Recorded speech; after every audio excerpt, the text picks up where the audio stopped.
क्या सियासत है, मतलब कमाल है कि यहाँ भी यही सियासत आखिरी होती है। जी ओके, यही वहाँ ऐसा ऐसा हाउस ऑफ कार्ड्स खेला जा रहा है कि कमाल है, मतलब मैं किसी जर्नैल का या किसी उसका रिश्तेदार होता नेता होता। हाँ तो हाँ, फिर किसी की जरूरत नहीं थी कि वो मेरे खिलाफ ये काम कर सके। वज़ीर आज़म को जो है वो किसी को फांसी दे देना, किसी को जिला वतन करवा देना। तो ये आपको कहा था कि मेहनत बहुत की है तो वो जाया नहीं होनी चाहिए।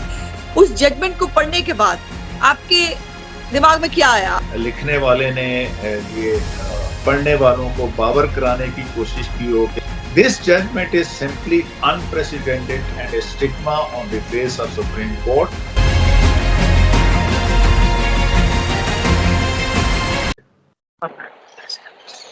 अच्छा सर, ये आपको वैसे कभी तकलीफ होती है कि आपको जहां आपने इतनी खिदमत की, जहां आप पब्लिक वेलफेयर का काम करते रहे, आपके इदारे ने ही आपके साथ इंसाफ नहीं किया?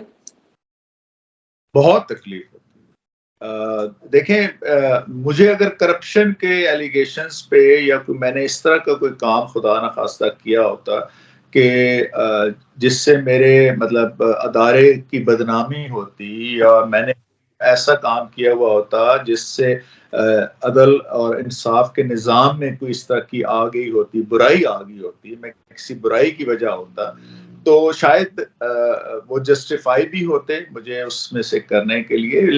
लेकिन मुझे आई एम श्योर कि जिन 5 जज साहिबान ने जो सुप्रीम जुडिशल काउंसिल के मेंबरान थे, उनको भी ये जरूर पता है और कई जगह उन्होंने इस चीज का जिक्र भी किया है कि यार हमसे बड़ी ज्यादती हुई है, लेकिन वो हो गई ज्यादती और फिर जाहिर है आपको थोड़ा सा लेकिन अंदाजा सर ये ज्यादती सिर्फ आपके साथ नहीं हुई, ये अदल के निजाम के साथ नाइंसाफी हुई। आपको चीफ जस्टिस जो है वो बनने से रोका गया। जो जिस दलेरी के साथ आप फैसले दे रहे थे, जिस तरह से आप जो पब्लिक के राइट्स हैं उसको सेफगार्ड कर रहे थे, तो ये सबका नुकसान हुआ है, ये सिर्फ आपका नुकसान नहीं हुआ है। जी बिल्कुल ऐसे ही है। और ये आप ये सेल्फ प्रेजिंग में बात नहीं आती, जाहिर है। जस्ट एक छोटा सा आपके साथ एक बात मैं शेयर कर जाता हूँ। जो हमारे फिक्सेशन ब्रांच के लोग थे ना, वो अक्सर मेरे पास आ जाते, कहते सर हमारे पास सबसे ज्यादा प्रेशर आपकी कोर्ट का होता है। मैं कहा यार क्यों प्रेशर होता है?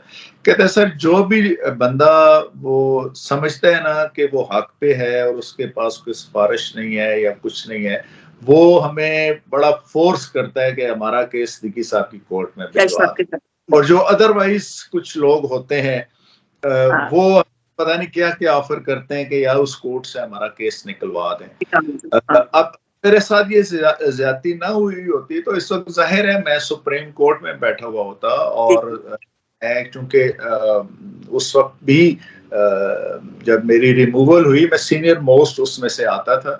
तो लेकिन कोई नहीं, मुझे ये जरूर अफसोस है अपने अदारे की तरफ से, अपने साथी जजेस की तरफ से के रवैये से। लेकिन ये मुझे कोई इतना नहीं है कि मैं चीफ जस्टिस बन जाता या मैं सुप्रीम कोर्ट में चला जाता, क्योंकि मुझे पता है हजारों के हिसाब से रिटायर्ड जजेस फिरते हैं, कोई उनसे सलाम लेने के लिए तैयार नहीं होता और ना ही कोई उनको जानता है कि ये कौन साहब है।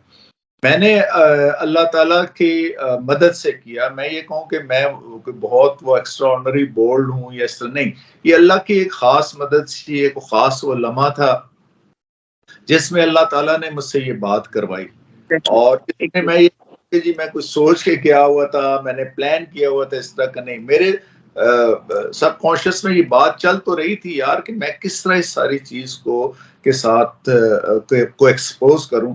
बस जब वो मैं गया बाहर में तो उस वक्त मुझे हुआ महसूस कि आज मुझे ये बात कर देनी चाहिए और मुझे फीलिंग ही आई कि आज ये बात कर दो वरना शायद बाद में मौका ना मिले। तो मैंने कर दी और मेरा ज़मीर मुतमईन है। मैं बहुत क्राइसिस से गुजर भी रहा हूँ अभी तक। जाहिर है ना मुझे कोई पेंशनरी बेनिफिट्स ना कोई अदर तरीके, मैंने वो भी मैं उन जजेस में भी नहीं था जिन्होंने कोई प्लॉट्स लिए हो। मैंने एक प्लॉट भी नहीं लिया और या कोई और बेनिफिट उठाए हों, बिल्कुल नहीं। मेरे 2 बेटे और एक भतीजा माशाल्लाह, वो लॉयर हैं, जब मैं इस्लामाबाद हाई कोर्ट में था तो उनका इस्लामाबाद की कोर्ट्स में दाखिला मैंने ममनू किया हुआ था। तो एक साइड पे ये है, और ये पता है मेरे बड़ों को पता है ये सारा कुछ, लेकिन जाहिर है चूंकि उस वक्त बहुत ज्यादा थिक एंड थिन थे साकिब निसार साहब और फौज के जो टॉप एशेलान है उनके दरमियान बहुत ज्यादा चीजें चल रही थी, ऑब्जेक्ट था, टारगेट था। और मेरे जाती राय में शायद ये था कि साकिब निसार साहब को और आसिफ सईद खोसा साहब को ज्यादा यही परेशानी थी कि चले बतौर जज तो हम इसको बर्दाश्त कर ही ली है, लेकिन एज चीफ जस्टिस साहब इसको नहीं, क्योंकि ये एलिवेशन किसी की होगी तो ये अपने राइट पे कहेगा कि ये मेरा राइट है कि मैं किसको रिकमेंड करता हूँ, बाकी इसकी मार्किंग ये वो। तो उनको ये था कि इसके चीफ जस्टिस बनने से हमने जो एक पूरा वो झूठ का और मुनाफिकत का और एक रियाकारी का एक पहाड़ खड़ा किया हुआ है, वो शायद मिलिया मेट हो जाएगा। लेकिन सर ये जो अब आपकी बात से मुझे, बस मैं आपका बहुत टाइम ले लिया, मैं जल्दी जो है बस एक दो सवालों के साथ वाइंड अप करूंगी। मुझे एक ऐसी आपकी बात सुनते हुए ख्याल आया, ये जो एक इम्प्रेशन है कि जो सीनियरिटी के तहत जो है वो पोस्टिंग्स होती हैं, सीनियरिटी के तहत जो है वो जजेस जो हैं वो एलिवेट होते हैं, लेकिन सर उसकी बहुत सारी अभी मतलब रिसेंट पास्ट में हम इसकी बहुत सारी वायलेशंस देख रहे हैं। आपको क्या लगता है कि वाकई ये जो इंडक्शन और एलिवेशंस होती हैं ये मेरिट पे होती हैं, या साजिशें नहीं की जाती, फलाने को रोक लो, फलाने को रोक लो, इसको ना आने दो? होती है जी, बिल्कुल होती हैं, और अपने जो लाइक माइंडेड लोग होते हैं उनको लेके आया जाता है, एलिवेट करवाया जाता है, फिर दे मेक श्योर। मैं आपके सामने एक मिसाल रखता हूँ, मसलन जस्टिस मुनीब अख्तर साहब, ये जब इनको सुप्रीम कोर्ट में लाया गया तो उस वक्त ये सिंध हाई कोर्ट में गालबन चौथे नंबर पर, और अगर ये वहां पे रहते और तो शायद अभी तक चीफ जस्टिस भी ना बन पाते सिंध हाई कोर्ट के, और अगर वहां पे उनको उनकी बारी के हिसाब से सुप्रीम कोर्ट में लाया जाता तो फिर वो यकीनन सुप्रीम कोर्ट का जज तो बन जाते, लेकिन सुप्रीम कोर्ट के चीफ जस्टिस ना बन पाते। अब उस वक्त चूंकि साकिब निसार साहब, यहाँ पे मुझे मैं किसी बरादरी के खिलाफ नहीं हूँ, लेकिन जब कंसिडरेशंस ये हो तो बता देना चाहिए।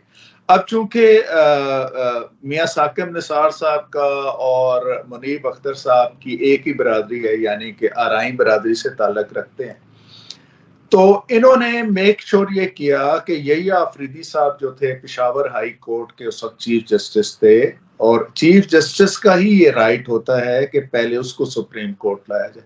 जो जाहिर है बंदा किसी हाई कोर्ट का चीफ जस्टिस बनता है तो वो सारी क्वालिफिकेशंस या प्री रिक्विजिट्स जो है वो पूरे करता है कि उसको सुप्रीम कोर्ट में लाया जाए। तो एलिवेशन मुनीब अख्तर साहब आ भी जाते सुप्रीम कोर्ट तो वो चीफ जस्टिस ऑफ पाकिस्तान नहीं बन सकते थे, क्योंकि यही अफरीदी साहब, क्या सियासत है, मतलब कमाल है कि यहाँ भी सियासत होती है। जी, यही अफरीदी साहब उनसे एज में छोटे हैं, और जाहिर है वो मुनीब साहब ने उनकी उसमें मौजूदगी में ही रिटायर हो जाना था। अब इसी तरीके से जो अब इस वक्त सुप्रीम कोर्ट में 7 जजेस हैं जो आउट ऑफ टर्न लाए गए हैं। इसमें से मुनीब अख्तर साहब हैं, मुज़ाहिर अली अकबर नकवी साहब हैं, अमीनुद्दीन साहब हैं, मोहम्मद अली मजहर साहब हैं, वो हैं अपना आयशा मलिक साहिबा हैं, हसन रिजवी साहब हैं, और इसमें वो शाहिद हमीद साहब हैं। अब इसमें भी ये देखें, शाहिद हमीद साहब ने भी और आयशा मलिक साहब ने भी चीफ जस्टिस बनना है, इसीलिए उनको ये मेक श्योर किया गया कि उनको पहले ले आया जाए, वो चाहे चौथे पे हैं, पांचवे पे हैं, छठे पे हैं, ताकि वो चीफ जस्टिस कट है। मतलब ये एक हमारे इस जुडिशरी के अंदर भी एक पूरा आप ये समझ लें कि एक माइंड सेट है जो ये समझते हैं कि जजेस की पोजीशन पे एलिवेट होना उनके चैम्बर के लोगों का हक है, उनके अजीज रिश्तेदारों का हक है, या उनके बरादरी के लोगों का हक है, और कल फिर सुप्रीम कोर्ट में भी आना उन्हीं की हक है। तो ये एक चीज है, इसमें तो मेरा ख्याल है कि अगर कोई बंदा इस चीज को नहीं मानता तो वो अपने आप को धोखा देता है। अनफॉर्चुनेट है सर, मतलब जहां सियासत नहीं होनी चाहिए वहां ऐसा ऐसा हाउस ऑफ कार्ड्स खेला जा रहा है कि कमाल है। मतलब ये इसके ऊपर अब भी मेरी एक अलग अगर स्टोरी। अब मैं आपको बताऊं, अब अगर मेरी कोई लॉबी होती ना जुडिशरी के अंदर, या हाँ, मैं किसी जर्नैल का या किसी उसका रिश्तेदार होता लेता भतीजा, होता। हाँ तो हाँ। फिर किसी की जरूरत नहीं थी कि वो मेरे खिलाफ ये काम कर सके। इन लोगों को ये महसूस होता है कि यार ये एक जो हमारा एक क्लब है उसमें से ये टाटियन कहाँ से उठ के आ गया है और ये फिर हमारी बात भी नहीं सुनता और अपनी मर्जी से काम लेकिन करता सर है। ये इसको दुरुस्त नहीं होना चाहिए, ऐसे कैसे चलेगा ये इदारा जिसके ऊपर जिसकी हिस्ट्री भी कोई इतनी अच्छी नहीं है, माफ कीजिएगा।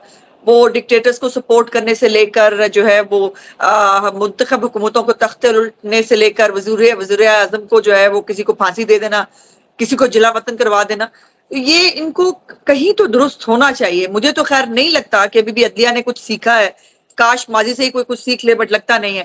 सर बिल्कुल एंड पे आपका बहुत टाइम ले लिया, मैं सिर्फ ये जानना चाह रही हूँ कि पनामा का अब आपने जजमेंट पढ़ी होगी, वही मशहूर जमाना जिसके ऊपर जिस केस के ऊपर आपको कहा था कि मेहनत बहुत की है तो वो जाया नहीं होनी चाहिए, उस जजमेंट को पढ़ने के बाद आपके दिमाग में क्या आया? आपने क्या सोचा कि अगर वाकई ये जजमेंट आपके सामने आती है और आप उस जजमेंट को रेट कहाँ करते हैं?